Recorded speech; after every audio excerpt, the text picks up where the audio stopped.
Well, at the time that I did it, I was 32 years old. I was young and kind of stupid and didn't kind of have a sense. We knew we were doing something historic, but so when I put my hands on it, I'll be honest with you, I expected to arrive in Turin in 78 and take a look with my little 10x magnifier. All photographers carry a loop in their pocket somewhere. Yeah.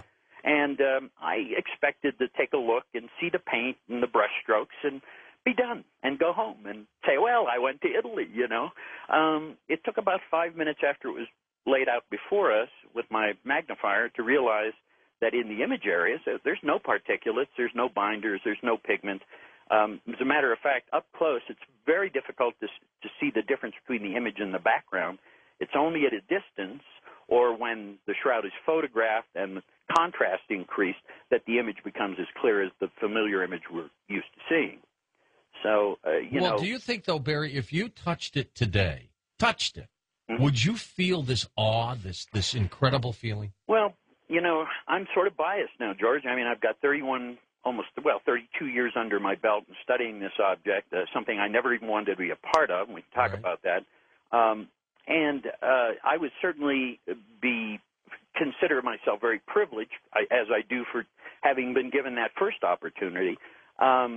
When you hold the cloth, I think I was a little surprised at its condition. It was in better condition than maybe I expected it to be in.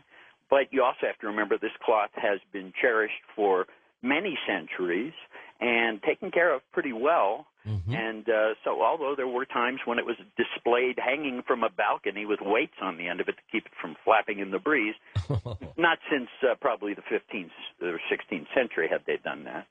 But to hold the cloth in your hand, I guess from a purely scientific point of view, we now know a lot more about DNA. We all left our DNA all over that cloth.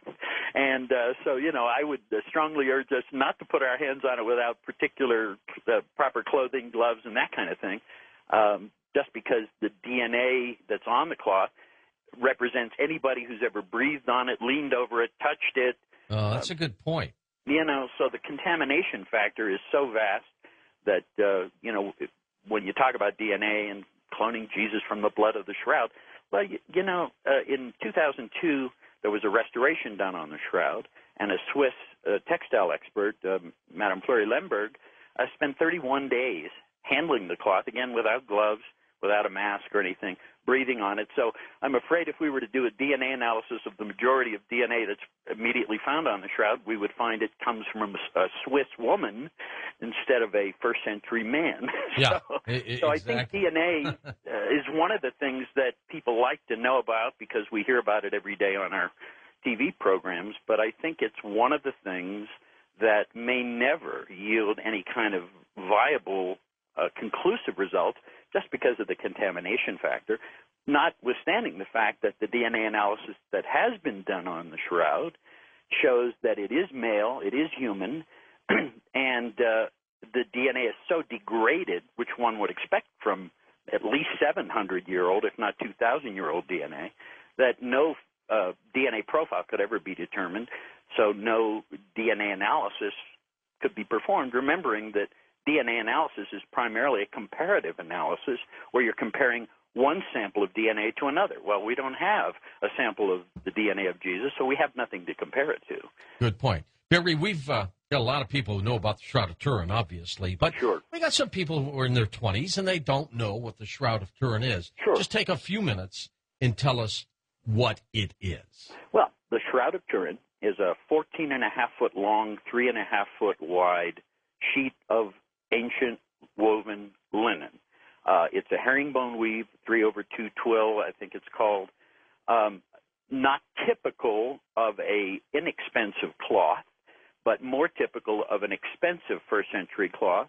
Herringbone twill actually goes back well before the first century, and samples of it have been found going back hundreds of years before first century. So it was not unknown in first century, but it was a kind of a higher-end, more expensive piece of cloth. Now, the thing about the shroud, of course, that's unique is that it bears the image, front and back, of a man. Now, people often ask me, how did that happen? How did we get a ventral and dorsal front and back image onto one sheet of cloth? Well, it was a very long piece of cloth, The body was laid into the cloth with the head toward the center and the feet at the end. Then the cloth was brought over the head and back down to the feet, remembering that the body's inside, so whatever image formation mechanism created the image acted in relative distance between the cloth and the body and left an image of a man on the shroud. Remarkable. Okay, and when we come back, I want to talk with you, Barrie, about your work and how you got involved with it. What websites would you like us to peruse? I've got a couple for you. Well, the most important one relevant to the subject matter is www.shroud.com. Okay. S-H-R-O-U-D.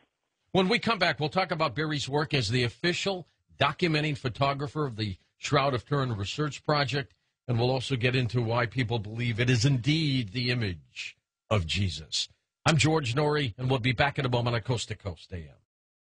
With our special guest tonight, Barrie Schwortz, as we talk about Turin. Barrie, why do some people, so many people, believe that the shroud has the image of Jesus on it? Well, George, one of the things that's unique about the shroud is that it clearly depicts a man who has been tortured in a very specific and dramatic fashion. First of all, the man's face has been beaten. You can see the bruises in one cheekbone, both cheekbones swollen, one more than the other. There are scourge marks on the body in the shape of the lead weights that were used on the Roman flagrum. They are sort of dumbbell-shaped weights. There are about 120 of those on the man's body of the shroud, both on the back and on the front, because, when you're whipping somebody, if you get a little closer, it's going to whip around to the front of the body. So there's scourge marks that even on the front of the body. There is also on the body blood stains on the head as if from some cap or crown. The cap would be more accurate, of thorns that were placed there. There are many open wounds on the head that have bled.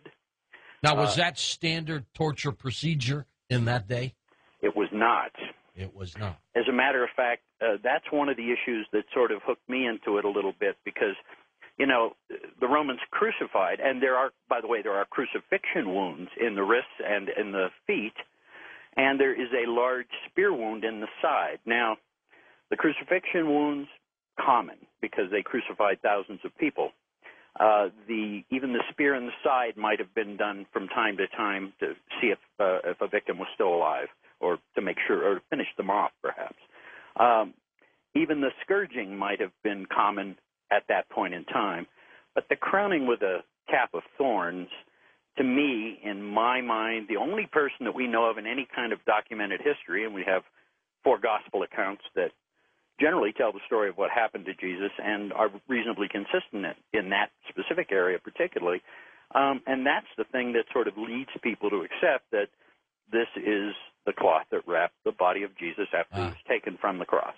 What I find so remarkable about this is, for example, if they ever really find Noah's Ark, if they really authenticate the Shroud of Turin, and you may say later, well, we have,